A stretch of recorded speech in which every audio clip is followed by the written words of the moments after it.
Welcome to the Great Loop aboard the Perch. This is leg 88 of our Great Loop adventure.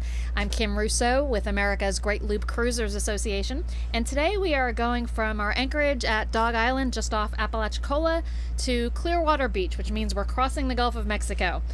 It is about 170 statute miles, 150 nautical miles for a boat that can maintain the speeds we can maintain. We can, on plane, go 18 to 20 knots. This can be a daylight only crossing. Slower boats do have to make this an overnight crossing. And of course, if you're completely out for that type of long crossing, there is the Big Bend route option, which hugs you a little bit closer to the coastline, although you're still out into the Gulf. But we opted for the straight across version. We would have opted for a daylight only crossing, but the weather was not cooperating with that. We knew we needed on plane about a 10-hour weather window, and the weather was looking kind of iffy at best. So we decided not to just rely on our own interpretation of the weather. We engaged Chris Parker from Marine Weather Services, who is an AEGLCA sponsor. Our instinct was to go straight across, like you see in the screenshot there from Navionics on the left. Chris suggested a route that would take us a little bit more towards Cedar Key and then come south closer to the coast. His interpretation, and he is a weather expert, is that that would give us a much better shot at missing some of the forecasted bigger waves.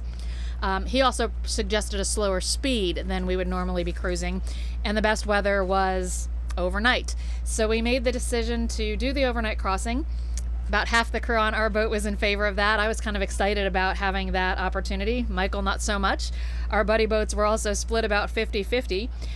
The slower boats who were doing an overnight crossing left from the anchorage there earlier in the afternoon.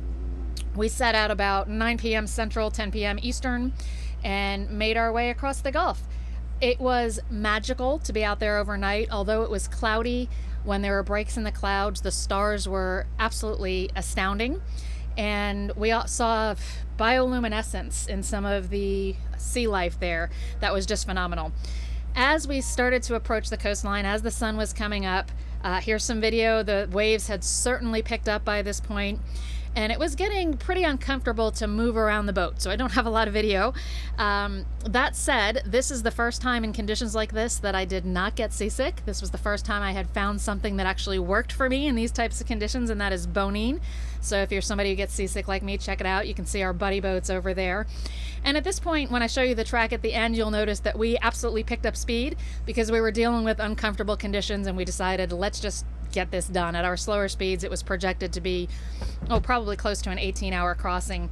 So you'll notice some little jogs in our path here. That is primarily trying to find a little bit more comfortable path, but also often avoiding crab pots. And part of the reason you want to try to arrive on the Florida Peninsula after the sun has risen is so that you can avoid those crab pots. There we are approaching Clearwater Beach after a successful, fairly uncomfortable for some of us, but a good crossing. It was, in the end, took us about 14 hours, and we went about 150 nautical miles. You can see our path there as it scrolls down. It did very much replicate what Chris Parker suggested, and you can see where it turns yellow is where we sped up to get into Clearwater Beach a little bit sooner. So while we did have some conditions that were a little bit worse than we liked or had anticipated, the other boats who had left Dog Island earlier in the day and took that kind of direct across route had a much longer duration of those uncomfortable conditions. Everybody arrived safely. I'm of course thrilled to report that, but that extra little change in the track did seem to help with when we hit the waves and for how long. So keep those little tricks in mind. We are now at this point on the west coast of Florida, and just a few hundred more miles to go to hit our weight crossing point outside of Fort Myers. Thanks for watching.